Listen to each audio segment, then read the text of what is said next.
We've already removed more than 24,000 non-English speakers. We call it freedom haulers. የፕሬዝዳንት ዶናልድ ትራምፕ አስተዳደር በቅርቡ በአሜሪካ የጭነት መኪና አሽከርካሪዎችና በትራንስፖርት ዘርፍ ላይ ያተኮረ አዲስና ጥብቅ የፖሊሲ እርምጃ አውጥተዋል። ይህ አዲስ አሰራር ፍሪደም ሆለርስ በሚል ስያሜ የቀረበ ሲሆን በዋናነት የመንገድ ላይ ደህንነትን ለማስጠበቅ የእንግሊዝኛ ቋንቋ ችሎታ የሌላቸውንና ህጋዊ ያልሆኑ አሽከርካሪዎችን በማስወገድ በምትካቸው የአሜሪካ ጦር ሰራዊት የቀድሞ አባላትን ወይም ቬትራኖችን በስፋት ወደ ዘርፉ ለማስገባት ያለመ ነው። As we get illegal aliens off the roads today, we're also taking action to replace these unqualified migrant truck drivers with highly qualified American veterans.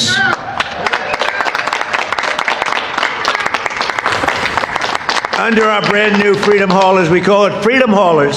የፕሬዝዳንቱ አስተዳደር ይህንን ውሳኔ ለመውሰድ የሰጠው ዋና ምክንያት በትራንስፖርት ዘርፍ ላይ የተከሰቱ አደጋዎችንና የደህንነት ጥሰቶችን በመጥቀስ ነው። በርካታ የከባድ መኪና አሽከርካሪዎች የመንገድ ላይ የትራፊክ ምልክቶችን ማንበብ አለመቻላቸው፣ ከአስቸኳይ ጊዜ መኮንኖችና ከፍተሻ አካላት ጋር በእንግሊዝኛ መግባባት አለመቻላቸውና በአንዳንድ ሁኔታዎችም የመንጃ ፍቃዶች ያለበቂ መስፈርት ለውጭ ሀገር ዜጎች ተሰጥተዋል የሚሉ ቅሬታዎች የቀረቡ ሲሆን እነዚህ ጉድለቶች ለሞትና ለከባድ ውድመት ለዳረጉ የትራፊክ አደጋዎች ምክንያት ሆነዋል ተብሏል።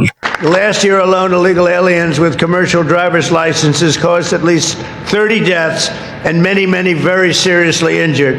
As president, I made it our official policy to enforce English language requirements for truck drivers and support American truckers on American roadways. በዚሁ በአዲሱ ፖሊሲ መሰረት እስካሁን ከ24000 በላይ የሚሆኑ አሽከርካሪዎች በእንግሊዝኛ ቋንቋ ችሎታ ማነስ ምክንያት ንግድ ነክ ከባድ መኪና የመንዳት ፈቃዳቸውን ያጡ ሲሆን በተጨማሪም ወደ 30000 የሚጠጉ የመንጃ ፈቃዶች ለውጭ ሀገር ዜጎች በአግባቡ አልተሰጡም በሚል ተሰርዘዋል።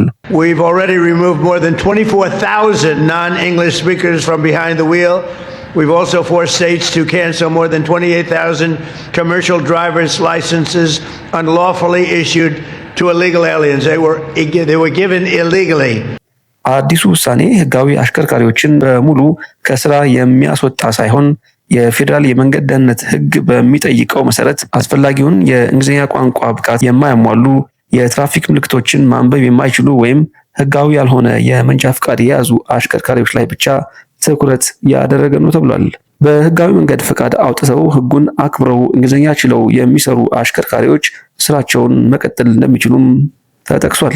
በአዲሱ እቅድ መሰረት ባዶ የሚሆኑትን የስራ ቦታዎች ለመተካት ለአሜሪካ ጦር ሰራዊት የቀድሞ አባላት ፈጣንና ቀለል ያለ የከባድ መኪና መንጃ ፍቃድ ማውጫ መንገድ ተዘርግቷል። በወታደራዊ አገልግሎታቸው ወቅት ከባድ ተሽከርካሪዎችን ይነዱ የነበሩ ቬትራኖች በቀጥታ ወይም በቀላሉ የንግድ መንጃ ፍቃድ እንዲያገኙ ይደረጋል። Any American who has driven a heavy truck for our military will automatically be eligible for a commercial driver's license. And it's good paying jobs too. የከባድ መኪና አሽከርካሪነት ጥሩ ክፍያ ያለውና የአሜሪካን የኢኮኖሚ አቅርቦት ሰንሰለት የሚደግፍ ዋና የስራ ዘርፍ በመሆኑ ከስራ ለሚወጡት ህገወጥ ወይም መስፈርት የማያሟሉ አሽከርካሪዎች ምትክ ሰራዊቱን ያገለገሉ ዜጎችን መተካት የሀገሪቱን የመንገድ ደህንነትና የትራንስፖርት ጥራት ያጠናክራል ተብሎ ታምኖበታል።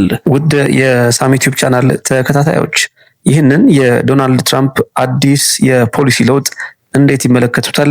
በኮሜንት ሴክሽን ሐሳብ አስተያየቶቻችሁን አስቀምጡልን። ላይክ፣ ሼር፣ ሰብስክራይብ ማድረግም እንዳይረሳ። ጤና ይስጥልን።